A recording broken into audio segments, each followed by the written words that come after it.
আৰু কয়লা গাড়ী পাৰ কৰি এইবাৰ দেখুওৱা, এইবাৰ পাৰ কৰি দেখুওৱা। কয়লা গাড়ী যদি পাৰ হ'ব লাগে আমাৰ মৃতদেহৰ ওপৰেদি পাৰ হ'ব লাগিব, এইটো কথা একদম স্পষ্টকে কৈ দিয়া হৈছে। এইবিলাক ভণ্ডামি আৰু নচলিব। কিন্তু এতিয়া কথাটো হৈছে যিখিনি মানুহৰ কাৰণে এইটো দুৰ্যোগ সৃষ্টি হ'ল, কয়লা মাফিয়া গীতা, শিল মাফিয়া গীতা, ইহঁতৰ বিৰুদ্ধে এখন সংগ্ৰাম চলিব, নিৰন্তৰ সংগ্ৰাম। আৰু মই জানো ইহঁতে আকৌ খান্দিব। ইহঁতৰ গুৱাহাটীত ফ্লেট, মুম্বাইত ফ্লেট, দিল্লীত ফ্লেট আছে। ইহঁতৰ ইয়াৰ মানুহ কিমান মৰে ইহঁতৰ লগত কোনো ধৰণৰ ইহঁতৰ আৱেগ জড়িত নাই, আৰু সেইকাৰণে ইহঁতৰ বিৰুদ্ধে যুদ্ধ হ'ব।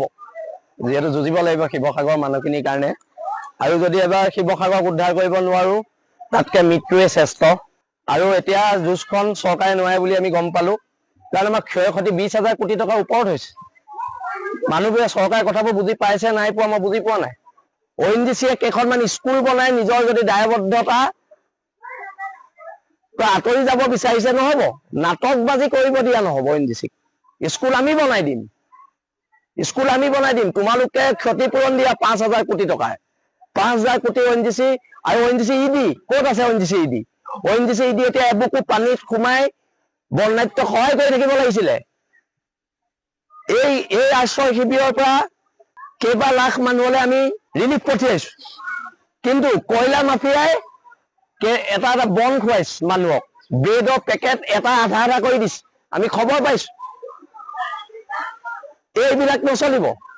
আৰু যিকেইটা কয়লা মাফিয়া আৰু শিল মাফিয়া, আমাৰ এই নতুনকে হোৱা মন্ত্ৰীজনে যে ভাগ পায়, দামী দামী গাড়ী চলায়, সেই চবৰে ওপৰত এনেছে লগাওক মুখ্যমন্ত্ৰী মহোদয় ডাঙৰীয়া।